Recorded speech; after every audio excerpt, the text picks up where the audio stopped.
selamat datang di channel YouTube Warta Bogasari dalam program Ngobrol Bareng. Mungkin gengs Boga masih pada bingung kan, sebenarnya Ngobar ini tuh program apa sih? Jadi Ngobar ini merupakan ngobrol bareng atau podcast yang nantinya akan menceritakan tentang perusahaan Bogasari dan juga keseharian dari tiap karyawan Bogasari. Yang pastinya podcast ini seru dan juga menarik. Dan di episode kali ini akan dipandu oleh aku, Michelle. By the way gengs Boga, aku mau tahu dulu nih kabar kalian. Apakah kalian sehat-sehat aja seperti aku? Atau kalian lagi lemah, letih, lesu, atau kurang enak badan mungkin? Semoga kalian cepat sembuh ya. Karena di episode kali ini pastinya sangat relate dengan kehidupan kita. Karena temanya adalah gaya hidup sehat. Kalian harus banget nonton episode ini dari awal sampai akhir dan gak boleh di skip. Karena narasumber kita hari ini keren banget dan sangat memotivasi untuk hidup sehat. Jadi beliau ini udah 10 tahun lebih hidup sehat dengan berhenti merokok, kemudian terhindar dari kolesterol, dan yang pasti yang bikin salut, beliau ini ke kantor menggunakan sepeda dan menempuh jarak puluhan kilometer. Itu keren banget kan guys. Jadi tanpa perlu berlama-lama lagi, kita sambut Pak Donald Wisbar selaku manajer line maintenance packing Bogasari Jakarta. Selamat siang Bapak. Selamat siang. Apa kabarnya nih? Baik. Baik, alhamdulillah ya Pak. Alhamdulillah. Oke, ini enaknya aku panggilnya Bapak atau Uda nih, karena kan Bapak dari kota Rancabana, kan dari Padang. Panggil Om kali ya. Panggil Om, aduh sih Bapak. Kalau komunitas pesepeda itu manggil sesama ininya Om memang. Oh. Nah, kalau komunitas pesepeda itu manggil yang laki-laki Om, manggil yang perempuannya Tante. Whatever berapapun umurnya. Tetap Om dan Tante. Om dan Tante kalau di komunitas sepeda. Berarti ini ikutnya komunitas sepeda atau komunitas Bogasari nih Pak? Yang mana? Yang mana aja, oke. Bapak aja kali ya.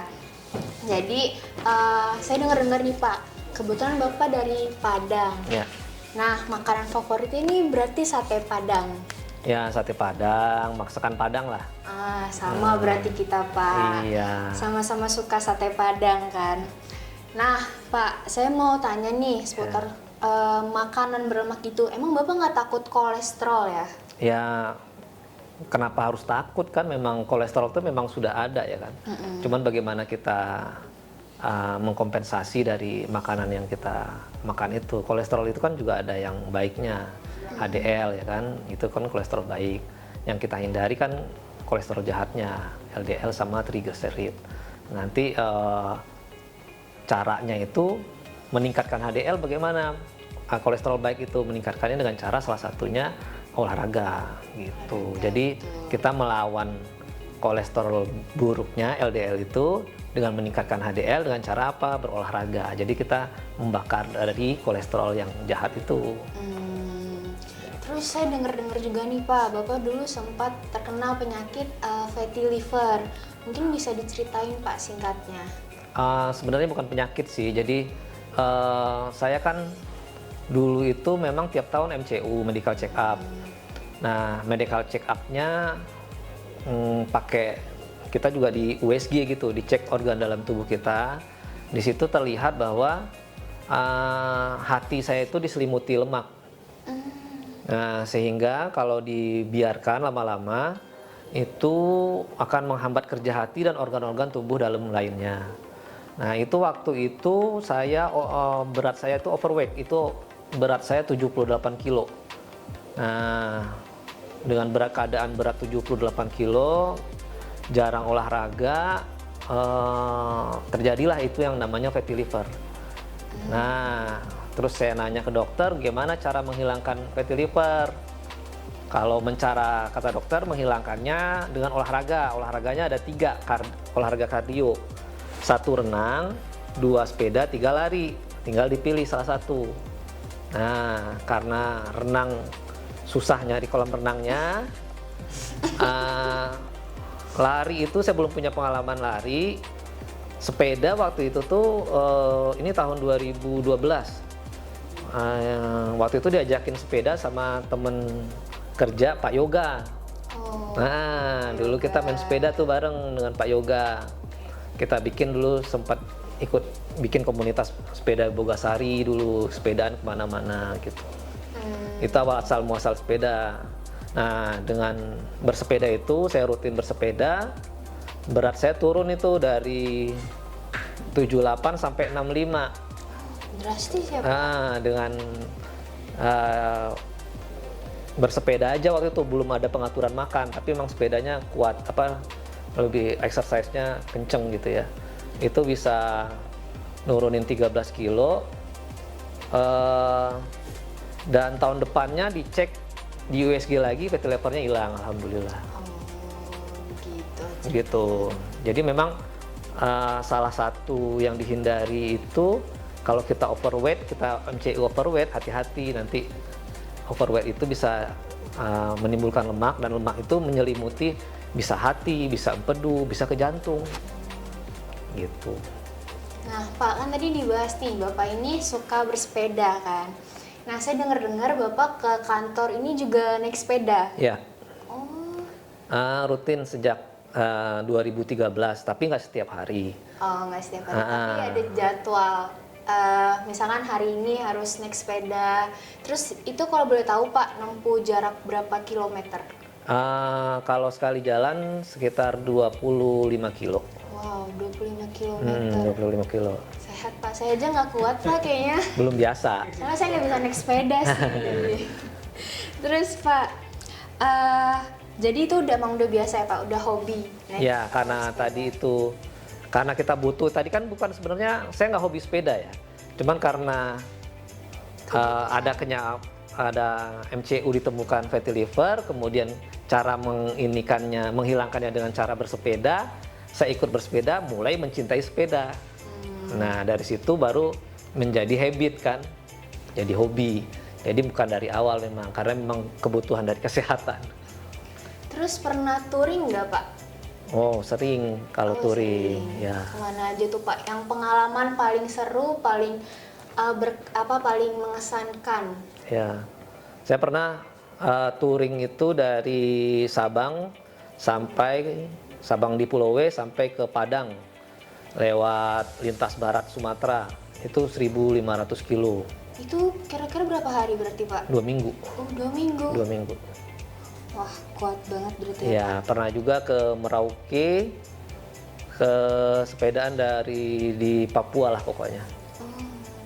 Bapak Gitu. emang suka traveling berarti ya, suka jalan-jalan. Dan dua-duanya event itu gratis. Oh, Ya, kebetulan saya ikut komunitas Kompas karena memang saya jadi ya lebih agak kuat lah dibanding yang lainnya. Saya dijadiin marshal istilahnya, yang jaga pesepeda rombongan itu. Jadi Oke. akomodasi semuanya gratis, malah dikasih duit. oh dikasih. Karena sebagai marshal gitu. Oh, Dapat bisa dapat ya, ini. geng. Semoga kalau mau ikutan. Nah Pak, dari tadi udah ngomongin sepeda. Dari Bapak sendiri nih, apa sih manfaat yang Bapak dapat dari kegiatan bersepeda itu? Yang pasti ya buat diri sendiri ya, yang pasti kita merasa lebih sehat, lebih segar ya kan. Dimana kan secara teori, dan saya juga ngerasain, apabila kita pagi bersepeda atau melakukan aktivitas ataupun workout, apapun itu pagi sebelum sarapan, kita melakukan itu, dan setelah minimal 30 menit lah. Dan setelah kita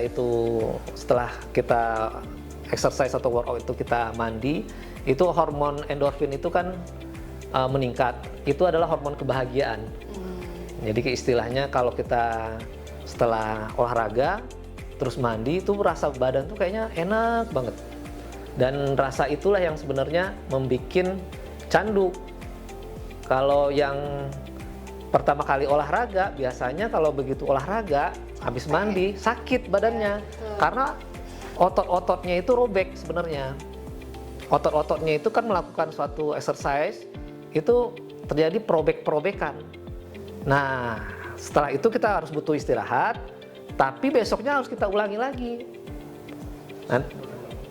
Nanti kita harus olahraga lagi, baru kita setelah seminggu nanti kita paksakan untuk berolahraga lagi, baru tuh muncul yang namanya hormon endorfin itu. rasanya itu jadi candu itu. Jadi setelah kita olahraga, kita mandi, badan tuh kayaknya rasanya enak gitu. Kalau untuk touring sih mau sepeda apa aja ada ya. Dulu teman saya bahkan touring naik sepeda ontel ya. Dari Jakarta ke Bali. Ya jadi sebenarnya tergantung kitanya. Nah, kalau dulu saya naik MTB, kalau sekarang saya naik Seli, sepeda lipat. Sepeda lipat. Nah, karena lebih praktis. Umpamanya saya mau touring nih kayak kemarin, saya touring dari Pekalongan ke Dieng, ke Nepal Panjava, Magelang, pokoknya sekitaran di situ tuh, Gunung Sindoro Sumbing lah pokoknya. Itu 5 hari. Jadi saya dari sini naik kereta, sepedanya saya lipat sampai Pekalongan, ya kan? Sampai Pekalongan kita start ke Dieng, lihat matahari terbit di Sikunir. Habis itu kita turun ke arah mana? Temenggung situ. Temenggung naik lagi ke Kaliangkrik, ke Nepal Panjava, ke Desa Sukamakmur. Habis itu pulangnya ke Magelang. Magelang sepeda dilipat lagi naik bis. Naik bis sleeper pulang ke Jakarta. Benar-benar. Gitu. Jadi lebih praktis kalau naik sepeda lipat sekarang. Jadi salah satu kalau apalagi udah tua ya, kalau udah 45 ke atas itu kan kalau kita makan banyak itu merasa bersalah ya karena takut apa kolesterol segala macam. Nah, salah satu supaya makan nggak merasa berdosa adalah olahraga. Nah, yang tadi itu nanti perhitungan kalori. Yang itu tadi yang nanti yang kenapa masih bisa makan padang. Jadi gini, kita itu untuk aktivitas sehari-hari, kita nih pamannya kayak kita datang ke kantor terus kerja ya. Kerja itu kan butuh konsentrasi, kita nanti jalan ini segala macam. Itu kan membutuhkan kalori. Nah, kalori yang dibakar di kerja itu kalau orang Asia rata-rata itu 1.400 sampai 1.800 kilokalori.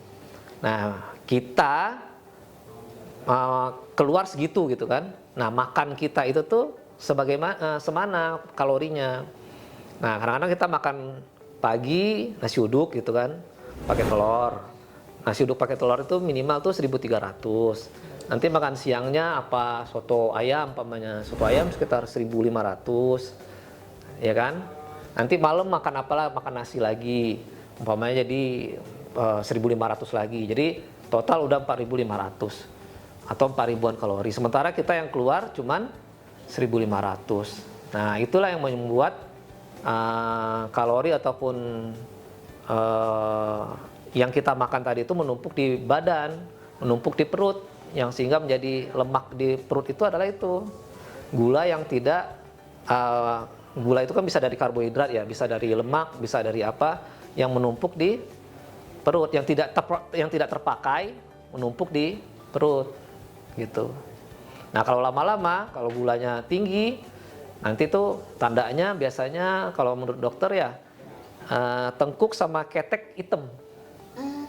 Jadi kalau udah lihat tengkuk sama keteknya hitam, hati-hati itu gula di dalam tubuh, kadar gula di tubuhnya biasanya tinggi. Oh gitu Pak, nambah wawasan banget ini ya Pak.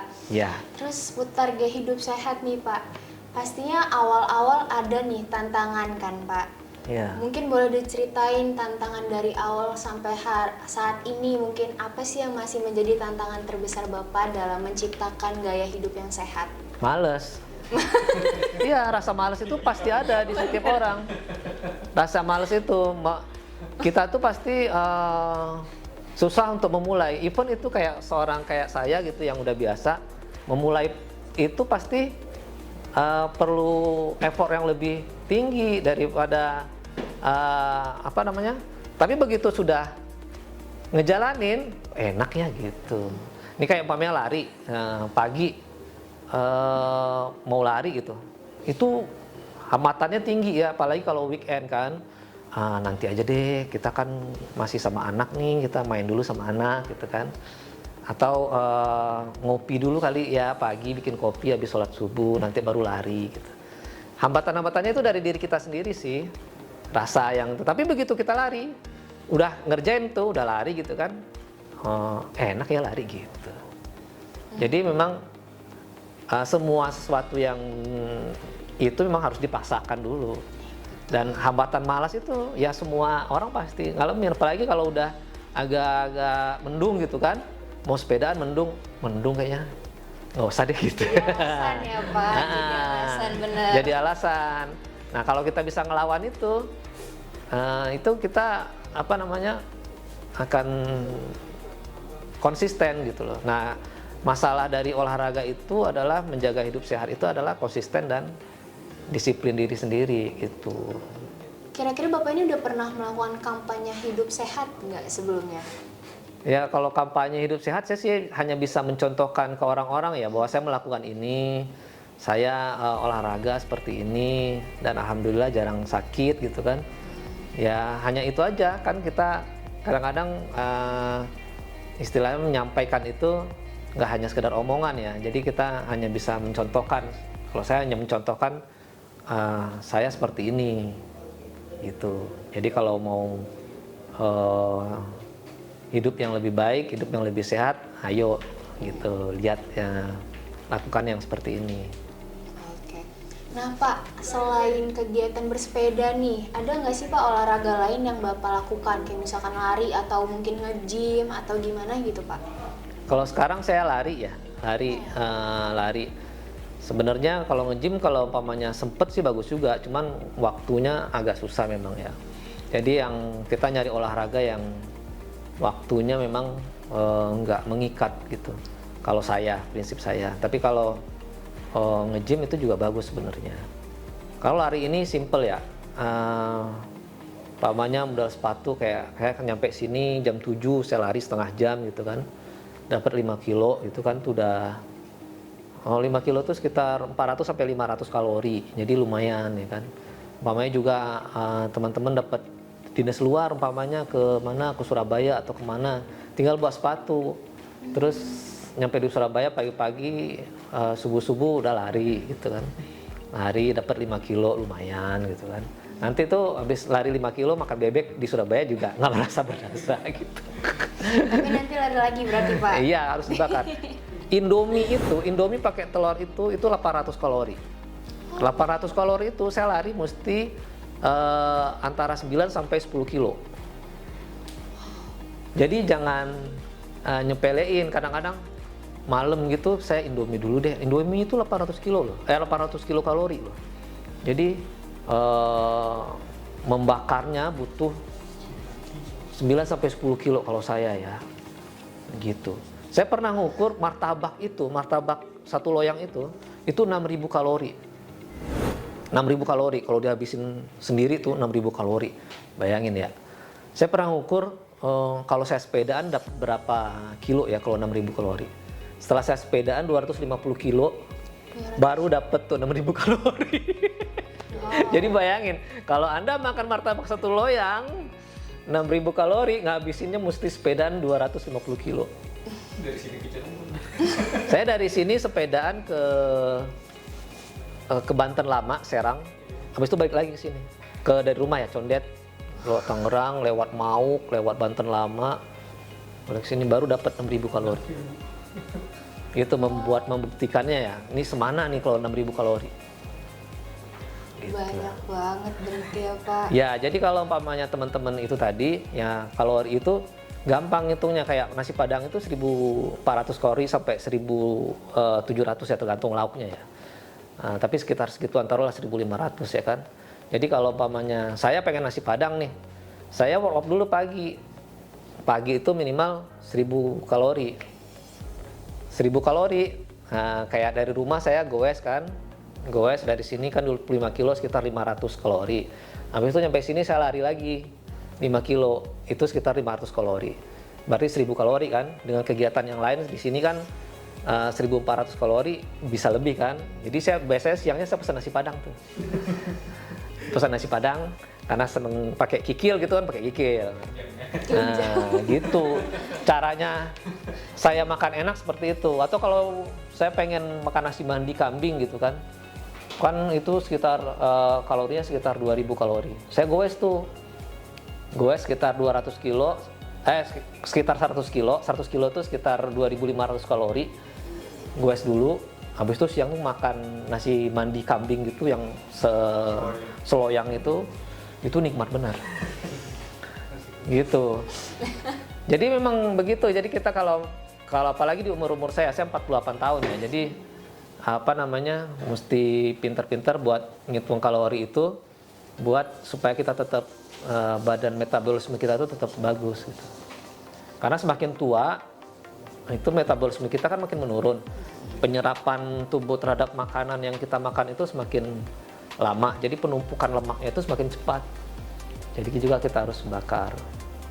Sama satu lagi yang perlu kalau pengen sehat, saya nggak bilang menghindari gula ya, tapi hindari gula yang di peminum-peminum pemanis buatan.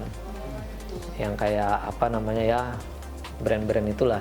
Kalau minum gula ya minum gula pakai gula pasir, it's okay ya. Tapi selama yang tadi itu apa namanya olahraganya harus kuat. Tapi yang lebih baik lagi kalau bisa milih salah satu dari sumber gula. Kalau saya lebih milih nasi. Jadi nasi aja sebagai sumber gula kita.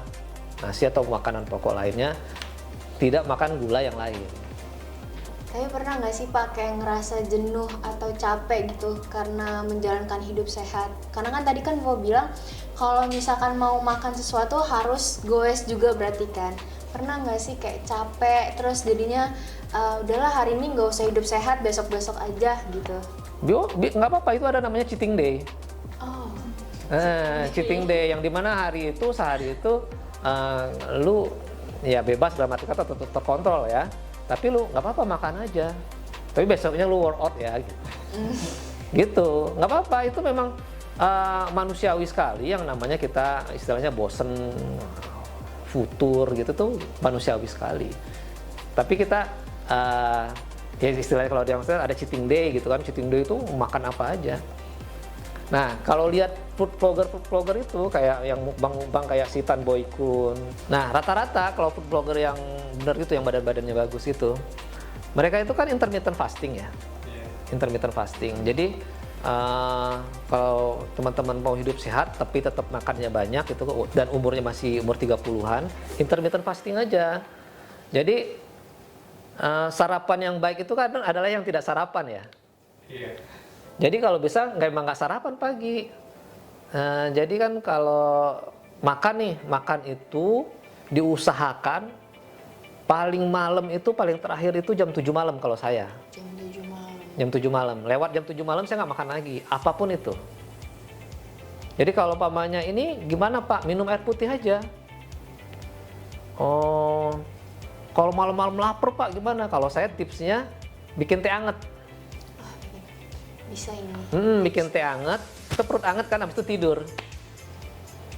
Nggak usah ngemil. Nah, besok paginya teman-teman workout, mau jalan, mau lari gitu kan, minimal setengah jam. Habis workout, jangan sarapan. Lapar Pak, minum kopi pahit tanpa gula. Minum kopi mau kopi yang bagus gitu. Mau macchiato, mau apa, tapi yang tanpa gula ya. Mau kalau bisa jangan yang campur susu, tapi yang pure coffee. Nah, kalau lapar ya, habis itu tahan sampai jam 10 pagi. Jam 10 pagi barulah sarapan buka puasa. Nah, di situ begitu buka jam 10 itu makan yang kita mau dengan syarat ada 3 komponen. Ada protein, ada karbo, ada serat. Nah, 3 komponen itu makan tuh sampai nanti jam 7 malam lagi. Nanti lama-lama ditingkatin dari jam 10 pagi, nanti jam 12 siang. Jam 12 siang sampai jam 7 malam tuh makannya. Nah, kalau food vlogger itu rata-rata mereka kan intermittent fasting, jam 7 malam terakhir makan, habis itu paginya workout gila-gilaan. Umpamanya kayak Tan Boy Kun itu biasanya lari 20 kilo tuh. Lari pagi itu 20 kilo, habis itu dilanjutkan dengan workout latihan beban. Latihan bebannya dia biasanya pull up, push up gitu ya, yang apa namanya, yang bisa Membentuk otot. dilakukan di lapangan gitu loh, nggak usah di gym. Nah, habis itu bisa sampai bisa sampai 3.000 sampai 4.000 kalori tuh. Mereka ngebuang energi tanpa sarapan loh itu. Nah jam 12 siangnya mereka mukbang, makan. Jadi sebenarnya kita dengan ngeliat mukbang banyak banget tapi badannya kok nggak gemuk ya, mungkin ini apa bawaan orok atau bagaimana gitu kan, kadang-kadang kita berpikirnya seperti itu kan. Padahal mereka workout, mereka ngebuang kalori mereka dulu tuh 3.000 sampai 4.000 kalori pagi tuh, nggak sarapan loh. Jadi minum air putih doang langsung lari tuh 20 kilo. Jadi kita butuh juga gula kan. Nah, tapi kormanya tuh jauh lebih baik. Makan korma 3 butir gitu kan. Habis itu lari lagi, nggak masalah. Kenapa harus buah kurma Pak? Atau Paling bagus ini. Gulanya bagus dan dipakainya itu tuh bisa langsung dipakai tubuh. Jadi sama kayak energi gel. Nah kalau pelari juga minum energi gel itu gula tuh, tapi nggak apa-apa sebenarnya, asal dipakai lagi. Itu energi gel kayak Strive atau apa. Kalau para itu mereka bekal itu memang. Kalau buat long run itu bekelin energi gel. Oke, terus ini nih Pak, mungkin apa pendapat Bapak terkait gaya hidup sehat di lingkungan kantor atau di lingkungan Bogasari? Kalau sekarang sih sejak diadakannya MCU kemarin itu ya jadi semakin terbuka ya wawasan karyawan Bogasari ya, bahwa gula mereka tinggi, kolesterol mereka tinggi ya kan. Jadi memang MCU itu memberikan suatu pencerahan bagi karyawan Bogasari sehingga mereka tahu tentang keadaan dirinya sendiri dan apabila ingin memperbaiki ya harus dengan olahraga. Dan sekarang kan bisa kita lihat kan ada kelompok-kelompok yang sudah mulai melakukan workout gitu kan, olahraga, baik itu Bogasari jalan sore, Bogasari runner dan lain-lain. Jadi itu sih jadi positif ya buat Bogasari sendiri, dan Bogasari sebenarnya sebagai company juga harus mendukung karyawan-karyawannya untuk untuk bisa melakukan olahraga. Di banyak perusahaan memang perusahaan itu menginvestasikan semacam fasilitas olahraga ya. Ada yang membuat gym ya di kantornya, ada yang membuat jogging track di kantornya sehingga karyawannya bisa jogging gitu kan. Ataupun ada program-program olahraga kayak senam pagi dan lain-lain yang memang Bogasari sudah lakukan tapi yang perlu ditingkatkan lagi. Dan mungkin infrastruktur lainnya kayak umpamanya parkir sepeda yang bagus. Jadi nanti diharapkan dengan parkir sepeda yang bagus yang bisa menjamin rasa keamanan, nanti teman-teman yang pengen bersepeda dari rumah jadi bersemangat. Disediakan umpamanya bedroom ataupun tempat mandi bagi teman-teman yang setelah workout. Jadi Bogasari juga harus memberikan fasilitas-fasilitas tersebut kepada karyawannya supaya karyawannya juga bisa semangat untuk berolahraga. Bahkan mungkin ada juga di beberapa perusahaan, biasanya yang startup itu kan yang bikin yang namanya ngukur dia harus lari sekian kilo, store Strava, makanya sekarang ada namanya joki Strava kan. Ya seperti itu, karena ada perusahaan-perusahaan memang biasanya perusahaan-perusahaan kecil ya, pengen karyawan hidup sehat diwajibkan untuk lari umpamanya. Nge-cheat ya Pak. Nah, tapi karyawannya nge-cheat. Gitu, keluarlah namanya joki Strava gitu. Jadi gitu memang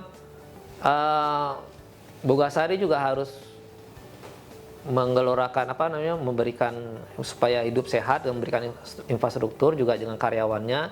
Warta Bogasari juga harus intens menyuarakan untuk hidup sehat, aktivitas untuk lari, aktivitas untuk olahraga. Jadi terus diiniin ya kan. Jadi Warta Bogasari juga merupakan satu kampanye hidup sehat juga untuk karyawan-karyawan Bogasari gitu.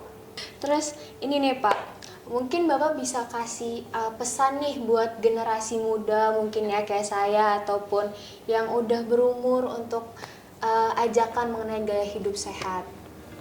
Ya kalau buat Gen Z ya, milenial yang seneng apa namanya, yang HP-nya nggak bisa lepas di tangan memang agak susah ya. Tapi memang apa namanya, hidup sehat itu dirasakan tuh nanti gunanya ya. Apa fungsinya kita olahraga itu kadang-kadang nggak terasa di umur kita masih 30-an. Nanti di umur 40-an baru tuh. Jadi kalau saran saya buat para Gen Z ya harus melawan rasa Malas. magernya. Tuh. Mager jangan mager, coba workout apapun yang kita senangi itu. Mau itu senam, mau zumba, mau apa lari ataupun sepeda, renang, apapun itu berupa workout. Nah, yang kita hobi, kalau bisa kita ikut komunitas dan itu bisa apa namanya membuat kita magernya itu tuh bisa hilang. Memang sekarang banyak FOMO ya tentang lari gitu kan, tapi itu FOMO yang bagus sih. Tapi nanti diharapkan dengan FOMO itu nanti kita bisa terus ke depannya. Nah, kalau bisa sih buat para Gen Z ini memang kalau ingin memulai suatu yang workout itu coba ikut komunitas. Dengan komunitas itu biasanya kita punya sosialisasi dan punya apa namanya ada sisi kompetitifnya di sana. Jadi kita jadi lebih bersemangat untuk melakukan suatu workout. Nanti lama-lama kita akan terbiasa untuk melakukannya sendiri. Biasanya karena rame nih, begitu kita butuh, nah kita akan lakukan sendiri, lari sendiri, sepedaan sendiri gitu. Jadi harus jadi habit ya Pak, udah Jadi mulai habit, ditanamkan. betul. Ini jadi masukan banget ya buat gengs boga, apalagi generasi milenial kayak saya nih Pak yang masih males lah istilahnya untuk Mager ya. olahraga, mager. Apalagi suka makan mie kan tengah malam. Anak kos Pak. Iya sih, Tuh. tapi bukan jadi pembenaran juga sih sebenarnya. Kan bisa makannya jam 7 malam ya. Iya betul. Oke, terima kasih ya Pak Donald Ya. untuk hari ini yang sudah bersedia menjadi bintang tamu di acara ngobar kita episode kali ini. Sangat menginspirasi dan memotivasi kita lewat cerita langsungnya. Terus dan terima kasih juga untuk saran, tips and trik dan sebagainya ya Pak. Yang pastinya kita jadi harus lebih semangat lagi untuk berolahraga khususnya generasi muda zaman sekarang karena itu merupakan aset kita di masa depan. Jadi gitu ya gengs, episode kita hari ini sangat-sangat keren dan juga memotivasi kita untuk hidup sehat. Karena dengan kita hidup sehat ketika muda, maka kita akan bahagia di hari tua. So, ini udah di penghujung acara. Jangan lupa gengs boga untuk like, comment, and share video ini. Dan jangan lupa untuk subscribe YouTube Warta Bogasari dan follow juga Instagram Warta Bogasari untuk konten menarik lainnya. Aku Michelle dan Pak Donald Wisbar pamit undur diri. Sampai jumpa di episode selanjutnya. Dadah!